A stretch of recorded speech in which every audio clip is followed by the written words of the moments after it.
ಮಾಜಿ ಡಾನ್ ಮುತ್ತಪ್ಪರೈ ಕಿರಿಯ ಪುತ್ರನ ಮೇಲೆ ರಾತ್ರೋರಾತ್ರಿ ಫೈರಿಂಗ್ ನಡೆದಂತಹ ಘಟನೆ ಬಿಡದಿಯಲ್ಲಿ ನಡೆದಿದೆ. ಸದ್ಯಕ್ಕೆ ಬಿಡದಿಯ ಅವರ ಫಾರ್ಮ್ ಹೌಸ್ ಮುಂಭಾಗದಲ್ಲಿ ನಿಂತಿರುವಂತಹ ಕಾರನ್ನು, ಯಾವ ಕಾರ್ ಮೇಲೆ ಅಟ್ಯಾಕ್ ಮಾಡಲಾಗಿತ್ತು ಆ ಕಾರ್ನ ದೃಶ್ಯಗಳನ್ನು ಗಮನಿಸ್ತಾ ಇದ್ದೀರಾ.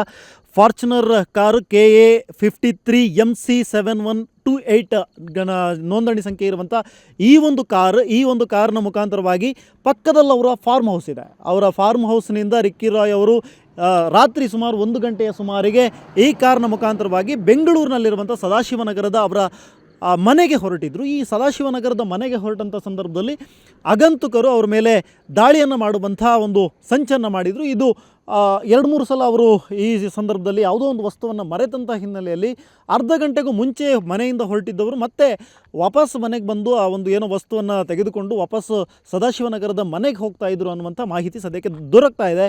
ಸದ್ಯಕ್ಕೆ ನೀವು ಕಾರ್ನನ್ನು ಗಮನಿಸ್ತಾ ಇದ್ದರೆ ಕಾರ್ನ ಇನ್ನೊಂದು ಭಾಗದಲ್ಲಿ ನಾವು ಯಾವ ಜಾಗದಲ್ಲಿ ದಾಳಿಯನ್ನು ಮಾಡಿದ್ರು ಅನ್ನುವಂಥದ್ದು ಸ್ಥಳವನ್ನು ಕೂಡ ತೋರಿಸ್ತಾ ಇದ್ದೀನಿ. ಇದು ಈ ಜಾಗದಲ್ಲಿ ಈ ಒಂದು ಏರಿಯಾದಲ್ಲಿ ಆ ಕಡೆ ಯಾವುದೋ ಒಂದು ಪ್ರಾಪರ್ಟಿ ಇದೆ. ಈ ಪ್ರಾಪರ್ಟಿ ಆ ಭಾಗದಿಂದ ದಾಳಿ ಮಾಡಿದ್ದಾರೆ ಅಂತ ಹೇಳಲಾಗ್ತಾ ಇರುವಂಥದ್ದು. ಇದು ಸದ್ಯಕ್ಕೆ ಅವರ ನಿವಾಸದ ಬಳಿಯಲ್ಲಿರುವಂಥ ಚಿತ್ರಣ. ಅವರ ನಿವಾಸದಿಂದ ಅವರ ಫಾರ್ಮ್ ಹೌಸಿಂದ ಮೇಯ್ನ್ ರೋಡ್ ಏನಿದೆ, ಬಿಡದಿಯ ಮೇಯ್ನ್ ರೋಡ್ಗೆ ಕನೆಕ್ಟ್ ಆಗುವಂಥ ಈ ಒಂದು ರಸ್ತೆಯ ಪಕ್ಕದಲ್ಲಿ ನಡೆದಿರುವಂಥ ಘಟನೆ ಇದು. ನಾನು ಕಾರ್ನ ದೃಶ್ಯಗಳನ್ನು ನಿಮಗೆ ತೋರಿಸ್ತಾ ಹೋಗ್ತಾ ಇದ್ದೀನಿ. ಇದು ಫಾರ್ಚುನರ್ ಕಾರ್ನ ದೃಶ್ಯಗಳು. ಸದ್ಯಕ್ಕೆ FSL ಅಧಿಕಾರಿಗಳು ಕೂಡ ಪರಿಶೀಲನೆಯನ್ನು ಮಾಡ್ತಾ ಇದ್ದಾರೆ. ಸದ್ಯಕ್ಕೆ ಗಮನಿಸ್ತಾ ಇದ್ದಾರೆ ನೀವು, ಇಲ್ಲಿ ಈ ಒಂದು ಜಾಗದಲ್ಲಿ ಬುಲೆಟ್ ನುಗ್ಗಿರುವಂತಹ ದೃಶ್ಯಗಳು ಕಾಣಿಸ್ತಾ ಇದೆ. ಈ ಜಾಗದಲ್ಲಿ ಬುಲೆಟ್ ಹೋಲ್ ಆಗಿರುವಂಥದ್ದು. ಇಲ್ಲಿಂದ ನೇರವಾಗಿ ಒಳಭಾಗದಲ್ಲಿ ಸೀಟ್ಗೆ ಟಚ್ ಆಗುತ್ತೆ. ಸೀಟ್ನ ದೃಶ್ಯವನ್ನು ಕೂಡ ಗಮನಿಸ್ತಾ ಇದ್ದೀರಾ ನೀವು. ಸೀಟ್ನ ಒಳಭಾಗದಲ್ಲಿ ಕೂತು ಹಿಂಭಾಗದಲ್ಲಿ ರಿಕ್ಕಿ ರಾಯ್ ಅವರು ಕೂತಿರ್ತಾರೆ. ಇಲ್ಲಿ ಎದುರು ಭಾಗದಲ್ಲಿ 3 ಜನ ಪ್ರಯಾಣವನ್ನು ಮಾಡ್ತಾ ಇರ್ತಾರೆ ಈ ಒಂದು ಕಾರ್ನಲ್ಲಿ. ಮುಂಭಾಗದಲ್ಲಿ ಡ್ರೈವರ್ ಇರ್ತಾರೆ, ಪಕ್ಕದಲ್ಲಿ ಒಬ್ಬರು ಸೆಕ್ಯೂರಿಟಿ ಇರ್ತಾರೆ, ಹಿಂಭಾಗದಲ್ಲಿ ರಿಕ್ಕಿ ರಾಯ್ ಕೂತಿರ್ತಾರೆ. ರಿಕ್ಕಿ ರಾಯ್ ಕೂತಿರುವಂತಹ ಆ ಜಾಗಕ್ಕೆ ಬುಲೆಟ್ ಯಾವುದೋ ಒಂದು ವಸ್ತುವನ್ನು ತೆಗೆದುಕೊಳ್ಳೋದಕ್ಕೆ ಅಂತ ಹೇಳಿ ರಿಕ್ಕಿ ರಾಯ್ ಬಗ್ಗಿರ್ತಾರೆ. ಈ ಸಂದರ್ಭದಲ್ಲಿ ಅವರ ಮೂಗಿಗೆ ಜೊತೆಗೆ ಕೈಯ ಭಾಗಕ್ಕೆ ಗುಂಡೇಟು ತಗುಲುತ್ತೆ.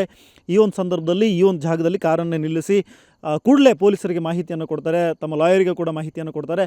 ಆ ನಂತರದಲ್ಲಿ ಅವರನ್ನು HL ರಸ್ತೆಯಲ್ಲಿರುವಂಥ ಮಣಿಪಾಲ ಹಾಸ್ಪಿಟಲ್ಲಿಗೆ ಅವರನ್ನು ಶಿಫ್ಟ್ ಮಾಡಲಾಗುತ್ತೆ. ಈ ಒಂದು ಹಿನ್ನೆಲೆಯಲ್ಲಿ ನೀವು ಕಾರ್ನ ಒಂದು ಭಾಗದ ದೃಶ್ಯಗಳನ್ನು, ನೀವು ಬುಲೆಟ್ ಹೊಕ್ಕಿರುವಂಥ ಒಂದು ಭಾಗದ ದೃಶ್ಯಗಳನ್ನು ನೋಡಿದ್ದೀರಾ. ಮತ್ತೊಂದು ಭಾಗದ ದೃಶ್ಯಗಳನ್ನು ಕೂಡ ನಾನು ತೋರಿಸ್ತಾ ಹೋಗ್ತೀನಿ. ಬುಲೆಟ್ ಯಾವ ರೀತಿಯಾಗಿ ಕಾರ್ನ ಇನ್ನೊಂದು ಭಾಗಕ್ಕೆ ಬಂದಿದೆ ಅನ್ನುವಂಥದ್ದು ಕೂಡ ಗಮನಿಸ್ತಾ ಇದ್ದರೆ, ಕಾರ್ನ ಇನ್ನೊಂದು ಭಾಗಕ್ಕೆ ಯಾವ ರೀತಿಯಾಗಿ ಆ ಭಾಗದಿಂದ ಹೊಕ್ಕಂಥ ಒಂದು ಬುಲೆಟನ್ನು ನಾನು ತೋರಿಸಿದ್ದೆ. ಜೊತೆಗೆ ಅಲ್ಲಿಂದ ಸೀಟ್ನ ಭಾಗದಿಂದ ಬಂದಂಥ ಬುಲೆಟ್ ಈ ಒಂದು ಜಾಗದಲ್ಲಿ ಇಲ್ಲೊಂದು ಮಾರ್ಕ್ ಆಗಿದೆ, ಆ ಜಾಗಕ್ಕೆ ಬಂದು ಅಲ್ಲಿ ಸಿಕ್ಕಾಕೊಂಡಿದೆ. ಇದು ಬುಲೆಟ್ ಫೈರಿಂಗ್ ನಡೆದಂಥ ಸಂದರ್ಭದಲ್ಲಿ ಸುಮಾರು 3 ಸುತ್ತುಗಳ ಫೈರಿಂಗ್ ಆಗಿದೆ ಅನ್ನುವಂಥದ್ದು ಸದ್ಯಕ್ಕೆ ಇಲ್ಲಿ ಸ್ಥಳೀಯರು ಮಾಹಿತಿಯನ್ನು ಕೊಡ್ತಾ ಇರುವಂಥದ್ದು. ಇದು ರಾತ್ರೋರಾತ್ರಿ ಸುಮಾರು 1 ಗಂಟೆಯ ಸುಮಾರಿಗೆ ಆಗಿರುವಂಥ ಘಟನೆ ಅಂತ ಹೇಳಲಾಗ್ತಾ ಇದೆ. ಈ ಹಿನ್ನೆಲೆಯಲ್ಲಿ ಈಗಾಗಲೇ ಪೊಲೀಸರು ತನಿಖೆಯನ್ನು ಆರಂಭಿಸಿದ್ದಾರೆ. ಯಾರು ದಾಳಿಯನ್ನು ಮಾಡಿದ್ದಾರೆ, ಸಾಕಷ್ಟು ಮುತ್ತಪ್ಪರೈ ಅವರಿಗೂ ಕೂಡ ಸಾಕಷ್ಟು ರೀತಿಯಾದಂಥ ವಿರೋಧಿಗಳಿದ್ದರು. ಜೊತೆಗೆ ಈ ಒಂದು ಹಿನ್ನೆಲೆಯಲ್ಲಿ ರಿಕ್ಕಿ ರಾಯ್ ಅವರು ಕೂಡ ಸಾಕಷ್ಟು ವಿಚಾರಗಳಲ್ಲಿ, ರಿಯಲ್ ಎಸ್ಟೇಟ್ನ ವಿಚಾರಗಳಲ್ಲೂ ಕೂಡ ಸಾಕಷ್ಟು ವಿರೋಧಿಗಳನ್ನು ಇಟ್ಕೊಂಡಿದ್ರು. ಜೊತೆಗೆ ಸಾಕಷ್ಟು ಅವ್ರ ಮೇಲೆ ದೂರು ಕೂಡ ದಾಖಲಾಗಿತ್ತು.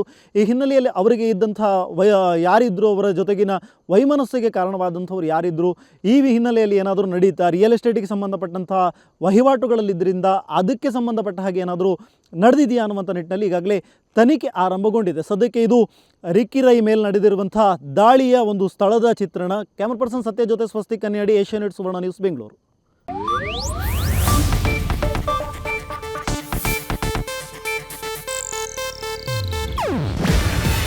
ಇದು ಏಷ್ಯಾನೆಟ್ ನ್ಯೂಸ್ ನೆಟ್ವರ್ಕ್ ಪ್ರಸ್ತುತಿ. ನೀವು ನೋಡ್ತಿದ್ದೀರಾ ಏಷ್ಯಾನೆಟ್ ಸುವರ್ಣ ನ್ಯೂಸ್.